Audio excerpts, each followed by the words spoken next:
Well, hello everyone. Welcome back to Homestuck. I've got good news and bad news for you. The good news is, I was waiting to see how this would pan out, but it sounds like some of the weird YouTube isms on swearing have actually been repealed for once. So I don't have to worry about that so much with this series, which is nice. The bad news is it is currently 3 a.m. when I'm recording this. So, you know, might be a little bit more stumbly on my word bullies. My sleep schedule is so weird. I had like a whole essay I was writing, then I went to bed, and then I woke up again, and so I'm like, well, might as well record, better than not having it. Here we go. I have no idea what this is going to be about. We're getting another one of these little goobers? Okay, I guess. I have a feeling this one's going to either instantly die or like we're not going to see them again after this interlude. I don't know. There's just a lot of characters right now, and I don't know. I know the 4 kids. I don't know these guys, so. Anyway. The Peregrine. Oh, you are now the Peregrine Medicant, which I don't really know what that means either. Here, let me just look it up. I'll look it up really quick. Quack? Oh, it's already starting. Okay, I do know about peregrine falcons. I don't know what the word means. Having a tendency to wander, that makes sense. And medicant is like what? A medication. A wandering medication? I don't know what that means.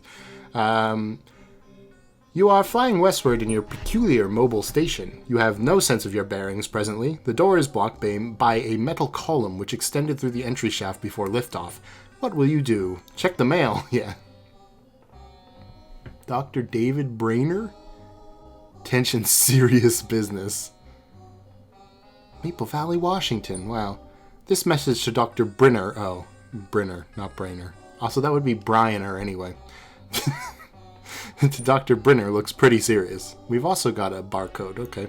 Open envelope. Never. Mail is sacred, and sacred is the trust between the postman and the recipients of his precious parcels. You have made a solemn pledge to deliver this letter to the doctor just as soon as you determine where this address is, or any sort of discernible mailing address in this wasteland for that matter. The mail is freedom. The mail is life. The mail is the very fabric of civilization. Wait a second. Hold that thought for a moment. The postman cap. Postman cap. The mail is the one final hope for resurrecting a dead planet from its ashes. The letter carriers are the brave soldiers of God in this righteous crusade. They are the defenders of the light of knowledge, free communication, the exchange of ideas. They are bold toters of all those little papery conduits of freedom, the white postmarked angels that whisper a message of their deliverance, on their deliverance, and promise to the yearning.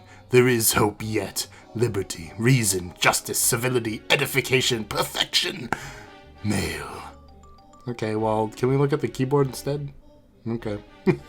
It's the terminal you use to activate the station's homing mechanism. Looks like... Wow, a giant screen that's shaped like a house activates the homing mechanism. Looks like it has returned control to you. The default viewport displays commands previously entered, including your last and only command, home. Alright, type view. Is Jade on fire? That can't be good. You type another one of the previously entered commands. It switches to the view, yeah, actually, of a young girl standing alone somewhere. There is a heavy amount of video interference of some sort. The girl seems familiar to you. Oh, that's video interference. She's not on fire. We're good. Greetings! Don't I know you? What? No. Okay, well, yeah. Are we about to die? Yeah. This is a good guess, right? I mean, come on. Skynet Laboratory. We've got a minute till impact. Refuse to acknowledge the absurd T-set. What? How did we get here? You successfully disregard the T-set because it's stupid and shouldn't be in a place like this. You probe further into the lab. What? Wizards? Hi, wizards.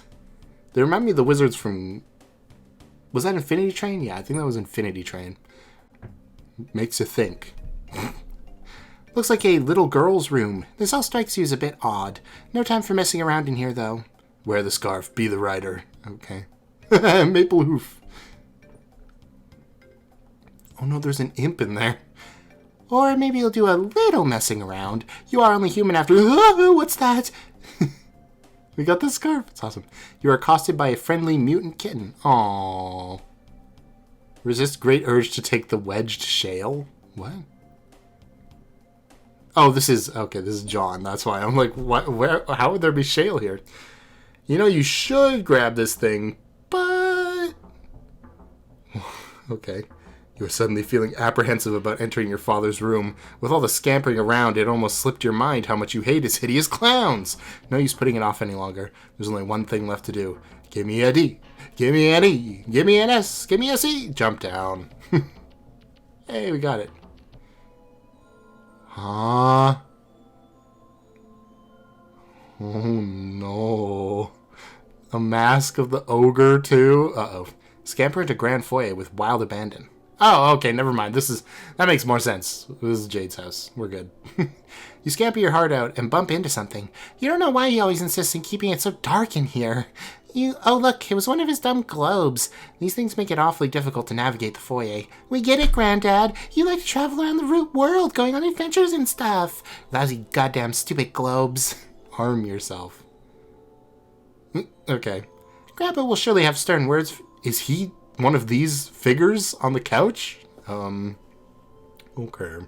Surely have stern words for you if he catches you without your trusty rifle at the ready. That's just what you need. Another one of his blustering mustachioed diatribes. You're rolling your eyes in advance, getting them warmed up.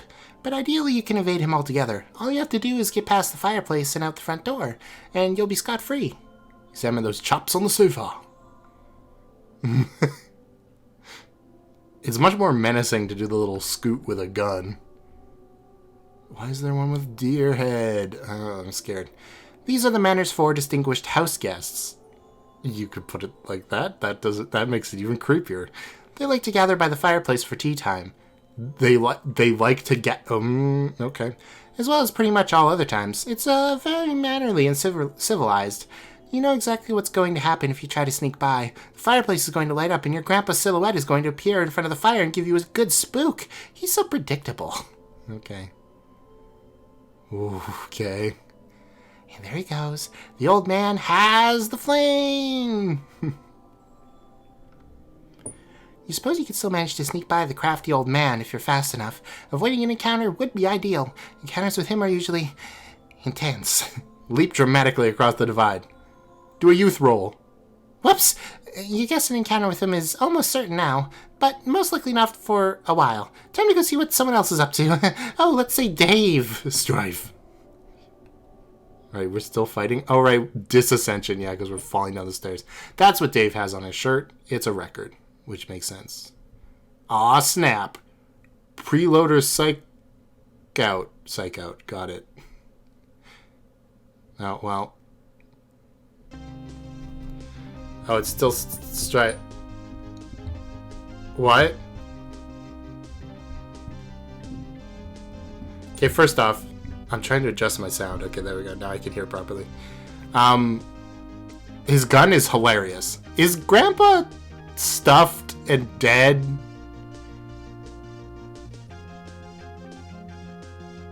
That's a bit, scary. Aggrieve. Oh, that's not a commit.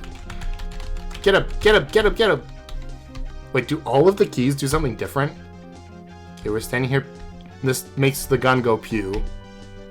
Poo, poo. This just does a run around. Okay. Pew, pew. Pew, pew. Okay, this is the one that knocks the hat off. Very good. What is this key for? It's like it's a roll. Pew! Nice flip. If you hold the keys, it does something like terrible things. It's a for Jade. Okay. No, don't. You're supposed to be fighting. Nice. Okay, that's just what we need. Okay, we got the hat. Hat on the gun. Kablam! Pew! We're just gonna vibrate on the floor for a bit. Okay. The camera. Okay, nice.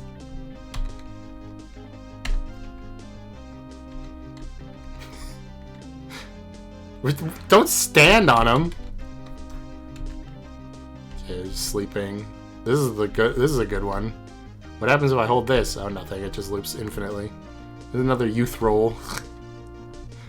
This is a good one. That one's not as helpful. Yeah, get the fruit involved with the flute. Did these do something too? They do. What? There's one that just changes the scene entirely? That's crazy. Now we're sleeping up here. Okay, that one doesn't do anything. The brackets do. Oh god.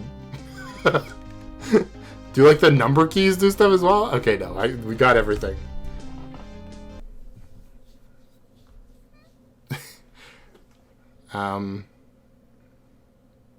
Oh, okay, this is Jade. Yes, I'm going out with this gun. No, I will not go get a bigger one. No, I will not take yours. I can't even lift it. Oh, that is so preposterous. Do you even hear what you're saying? I'll be fine. This is a perfectly deadly gun. It shoots lots of incredibly deadly bullets. Oh, will you just stop it? I'm going now. Goodbye, heart. Abscond. He was so much easier to deal with when he was alive. PM. Oh, miraculously survived, so we're not dead. Okay, cool. I unlocked a blog spot. That's cool. Peer out explosion hole. Not the mail! No, not the mail! The worm's gonna get it. Come on, worm. Friend. Yay. Friend, okay. Refuse to acknowledge that absurd kitten. You fail miserably. Oh, look, there's some more mad science crap over there. Jade is not living her best life. Rose is, though. I mean, other than being about to die, got a scarf, got a kitten. Could be worse. Insert coin. This weird arcade gizmo adapted to this setup obviously doesn't take coins anymore, assuming it ever did. Besides, you left all your coins on the fridge, remember? True. Let's play a game. Okay. A purifier? It doesn't appear to be a game. It appears to be a purifier. Screw around with the purifier. JASPERS? You mess with the controls. Hey! JASPERS is alive! Or at least he was in the past, according to the timestamp. This was almost 9 years ago. You try to move the crosshairs with the joystick, but it seems to be permanently locked on a specific target. You might be able to unlock it, but you clearly don't have much time to horse around with this thing. Okay. Oh, jeez. That's kind of scary. I don't like baby Rose. You zoom out. It looks like you and JASPERS were having one of your sessions. Wait, are you giving the cat therapy? Okay. You weren't making a lot of progress, though, because JASPERS was no doubt being characteristically recalcitrant. I know, okay. You possibly jotted down this phrase in your pad. It's hard to remember, though. Wait, could this be that day? Caused time paradox. Paradoxify. You attempt to purify JASPERS. This would surely cause a time paradox because you can plainly see that he's not told you a secret yet. But it seems the machine has a safety mechanism to prevent such irresponsible purification practices. The paradox ghost imprint of JASPERS appears instead and quickly settles into a mound of sludge. Oh. Is it DNA analyzing it? Okay. The machine beside it Why is the cat doing this? I just realized. The machine beside it sucks up the paradox sludge and begins some kind of automated procedure.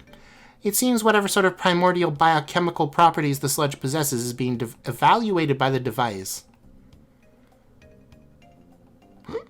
What? Okay. The device generates a fetal paradox clone of JASPERS. The wretched creature exhibits a number of unfortunate mutations, though.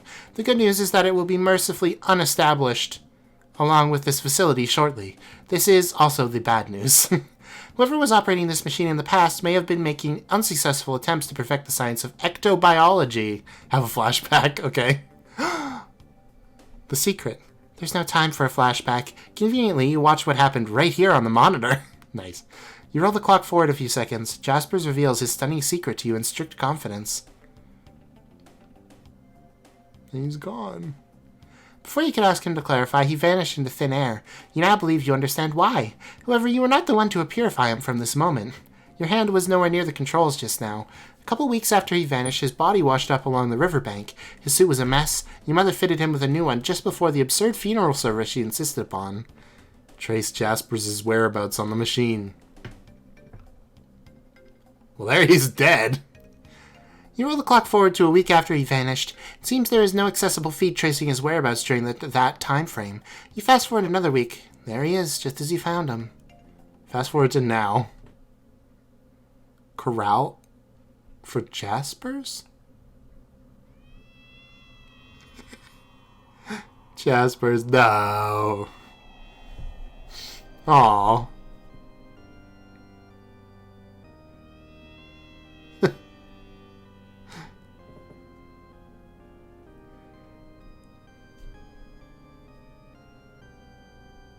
Oh, mutant Jaspers is still your friend.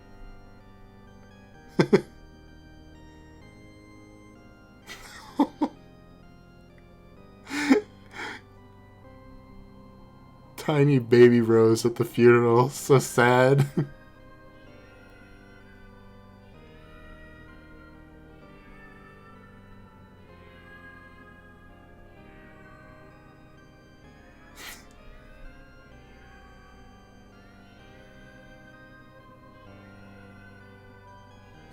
Bomb combo, yeah.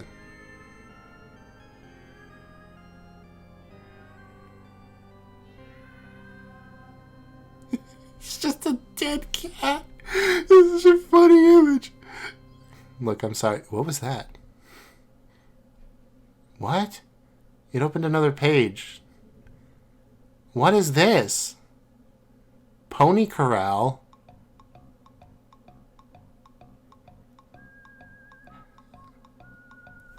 Do do do do do do do. Okay. Hey, is Mutant Jaspers here? It's the only character I care about now. No. Ah.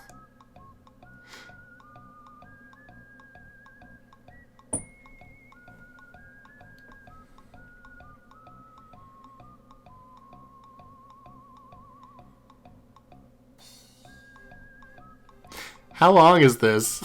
I kind of...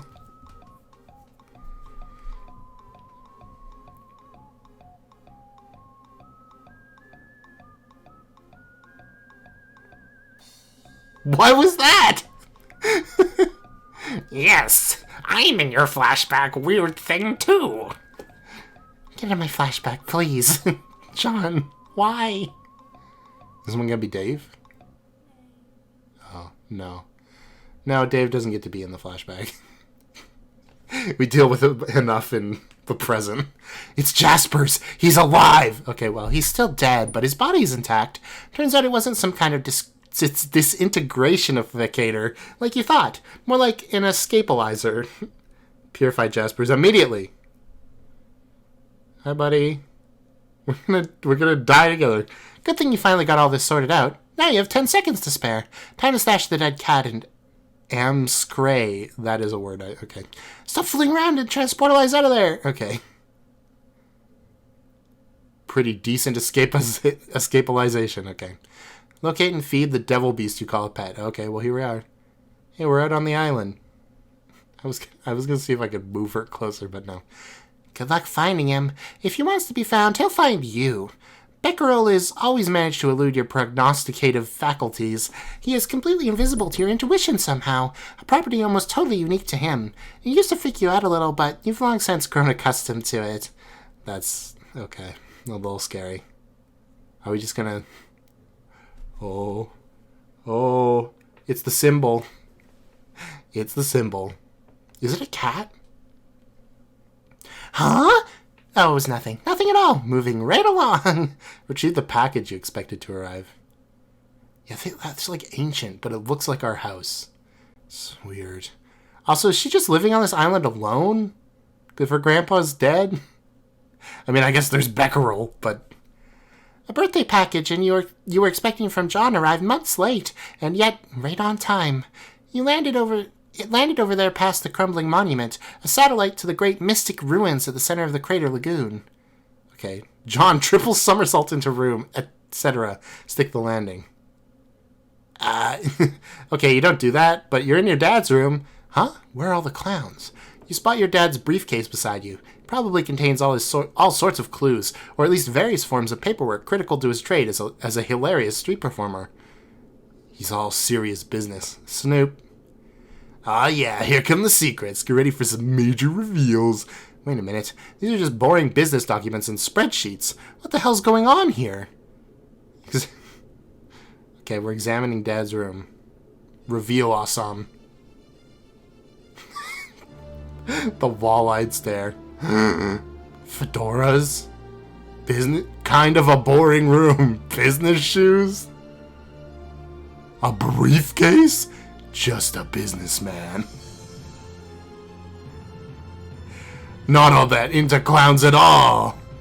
Most shocking twist yet. Who's this douchebag? Good questions.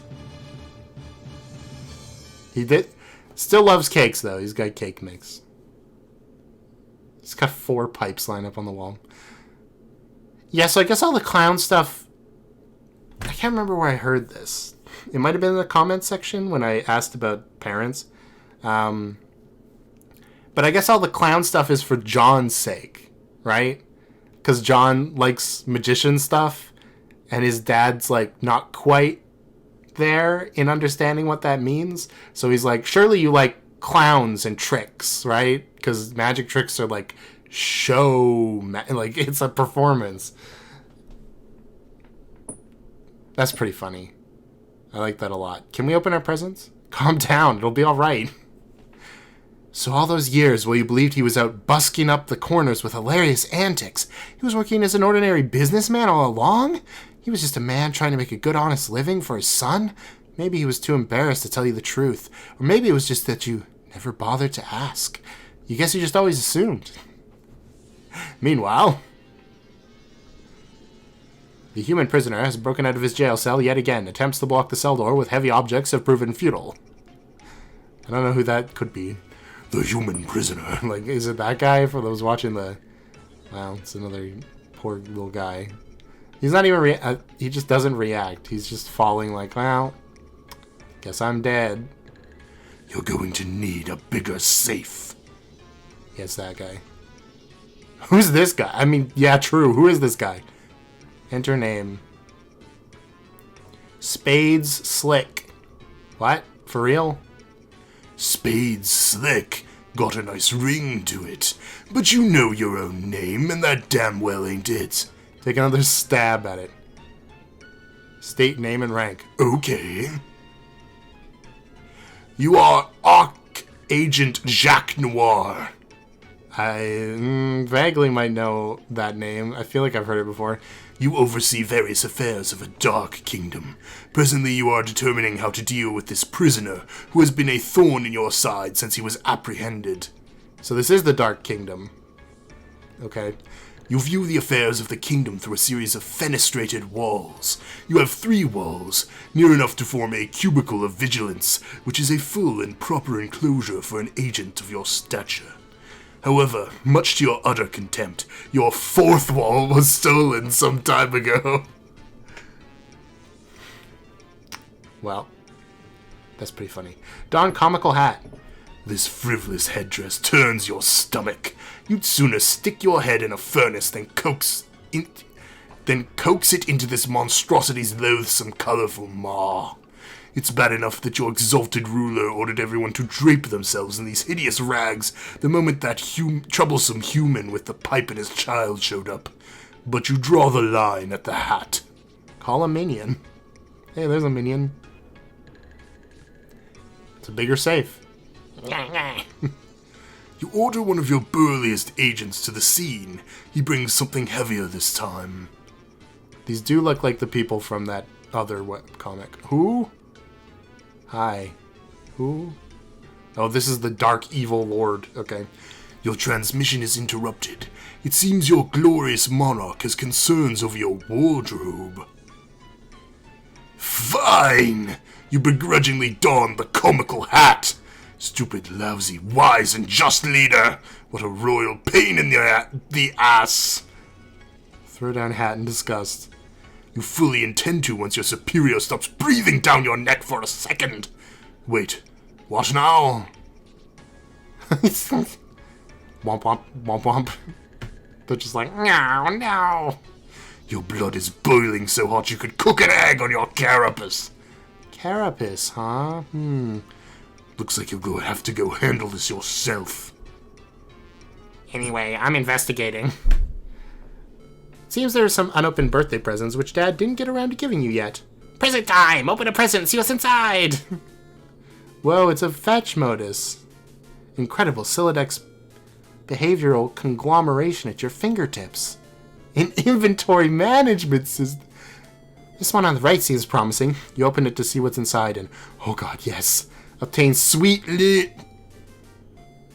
You tear into this thing and put a mean peep on the sweet loot.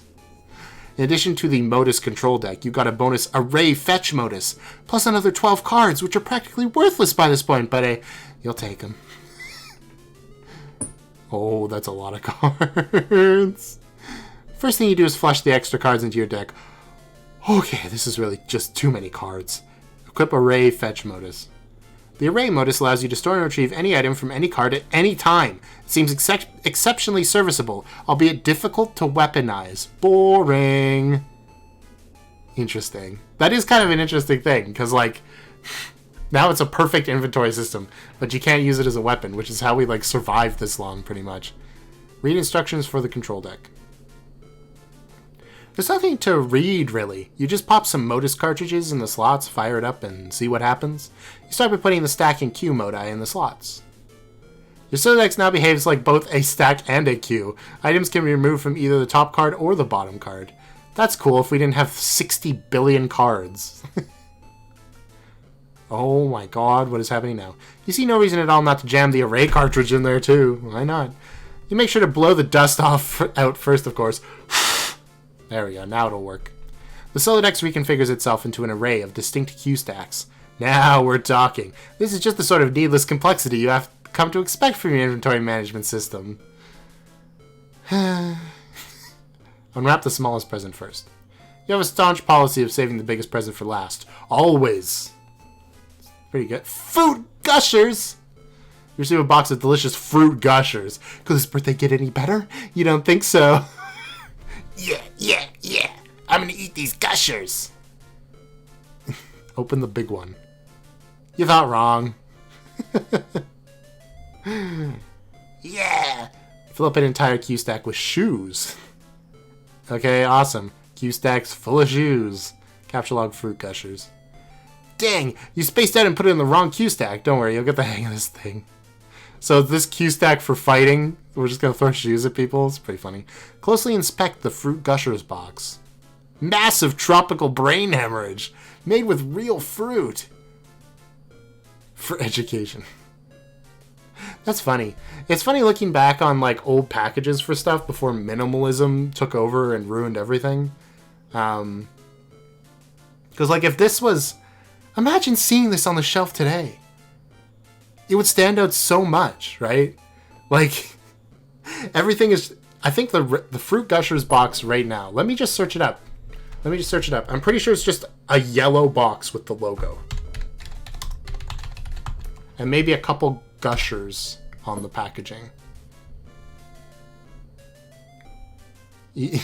Oh, is that the one from 2023? Hold on, let me put in 2023. Oh! Hold on, let me put it on screen for you. Why? Even the one before that, like, I'll give you the other one as well that I was looking at before, where I'm like, I bet you this one isn't the same.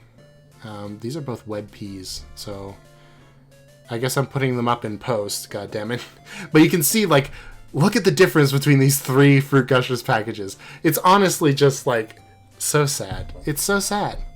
Anyway, so delicious. You can't wait to capture log one of these packs and make, like, 1,000,000 Gushers.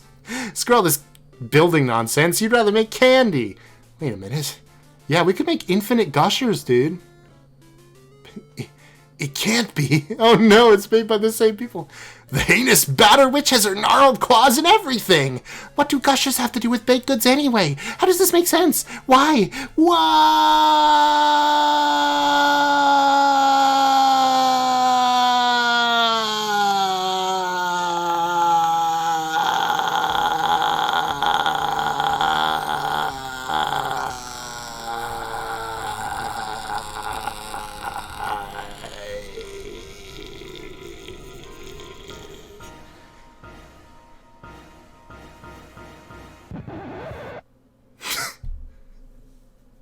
This is the thumbnail.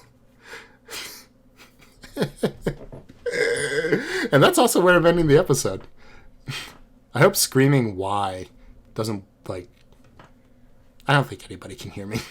I'm gonna be honest. Pretty sure nobody can hear me. Anyway.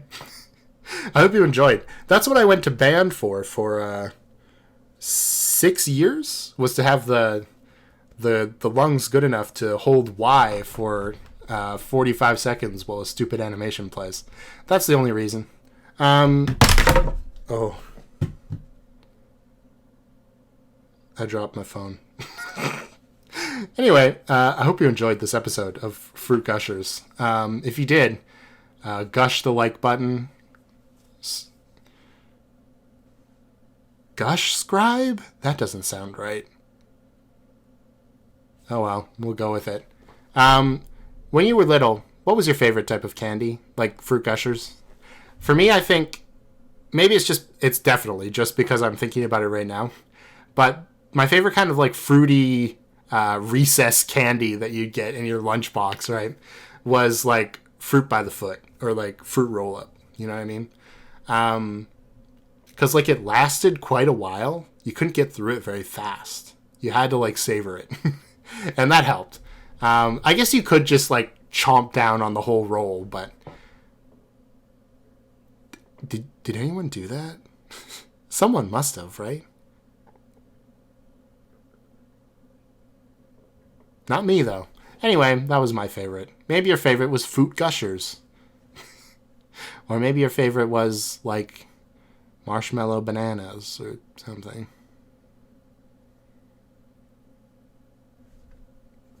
You can be wrong. Anyway, thanks for watching. Have a good day. Bye-bye.